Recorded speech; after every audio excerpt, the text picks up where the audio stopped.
In 1986, the world experienced profound tragedies like the Challenger explosion and the Chernobyl disaster, all while witnessing milestones like Halley's Comet and the debut of the Oprah Winfrey Show. We got to see Top Gun and we got to hear iconic music from Whitney Houston and Madonna. But what was happening in 1986 in video games? These are the best video games of all time, 1986. Bubble Bobble. Oh, Bubble Bobble. When you think about this game, you probably picture cute little dinosaurs blowing bubbles, and hey, you'd be absolutely right. Except for the part where those bubbles are a tactical weapon used to trap enemies. You play as Bub and Bob, 10 out of 10 dinosaur names by the way, on a quest to save their girlfriends because hey, it was the 1980s and you weren't allowed to do anything that didn't involve rescuing someone. It's actually sort of surprising that we didn't get the greedy remake treatment of this game back when we got Golden Axe rides again or whatever. Playing as photorealistic dinosaurs attempting to prevent the end of time seems like a pretty solid mid-2000s remake concept. But listen, this game was deceptively deep and incredibly fun. You would bubble up enemies, bop them to oblivion, and proceed to the next level of 100 possible levels. It seems daunting at first to realize that there are so many levels, but they're also so incredibly fun that you'll find yourself lost in time. It's truly addictive, fast-paced, colorful, and with an earworm of a soundtrack, Bubble Bobble is still an absolutely amazing game to play nearly 40 years later. But what else was happening in 1986 in the video game world? How about Adventure Island? Hello, Master Higgins! You barefoot dude in a grass skirt running through the wilderness, so fancy-free, I guess? Master Higgins is just here to rescue his girlfriend from an evil wizard. It's like Mario, except, well, it's just trying to rescue your lady friend, and that's about the extent of the comparison, really. This game has you on rails. You are constantly running or skating.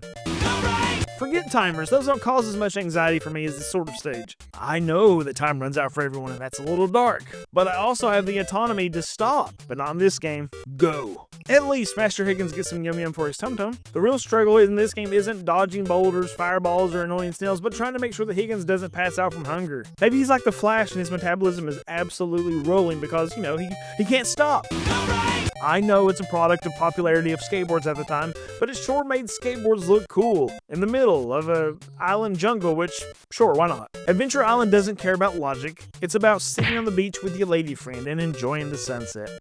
But when you can't relax doing that, maybe you have other things to do like kill vampires. Castlevania. Castlevania is where you get to live out the dream of being a whip-wielding vampire hunter named Simon Belmont. Now what the game doesn't tell you is that Simon apparently skipped every upper body workout because swinging that whip looks like the hardest thing in the world.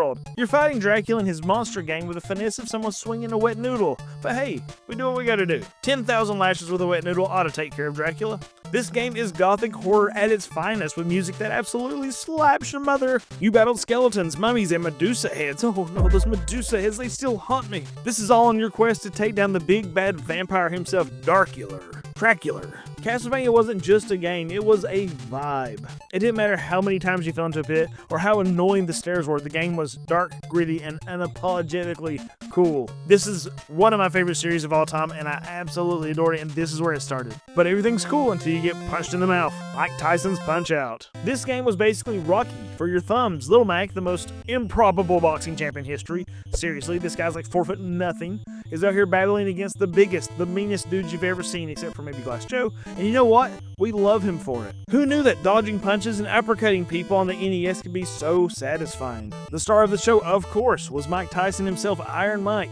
If you made it to Iron Mike, you were either a gaming legend or just really good at pattern recognition. The thing is, though, Tyson doesn't play by the same rules. He would knock you out faster than a bad Tinder date. And the beauty of it, we'd come back for more. Because this was one of the most addictive, skill-based games of its time. Plus, let's be honest, there was just something so satisfying about punching Glass Joe in his stupid face. I don't care how hard Mike Tyson absolutely just mollywops you in the face. It's still not as hard as Ghosts and Goblins. Ooh, girl. First, let's acknowledge the elephant in the room. This song is awesome. I have listened to so many different renditions of this song over the years, and I still love it so much. I can even forgive the fact that this game is daggone near impossible. In Ghosts and Goblins, you play as King Arthur, whose honeyboo has been taken captive, so he dons his armor made of wet paper and is headed to fight Satan. Easy money. One hit and boom, you're in your undies running around a graveyard trying not to get smacked by a flying demon. Cocaine's a hell of a drug. And this game is very similar. It's like the most brutal walk of shame you've ever had in your life. Ghosts and Goblins is basically an exercise in masochism because it's so hard to cat cut and scratch it. You die. You will die a lot. And when you think you're finally done, you find out that you have to play through the game again to get the real ending.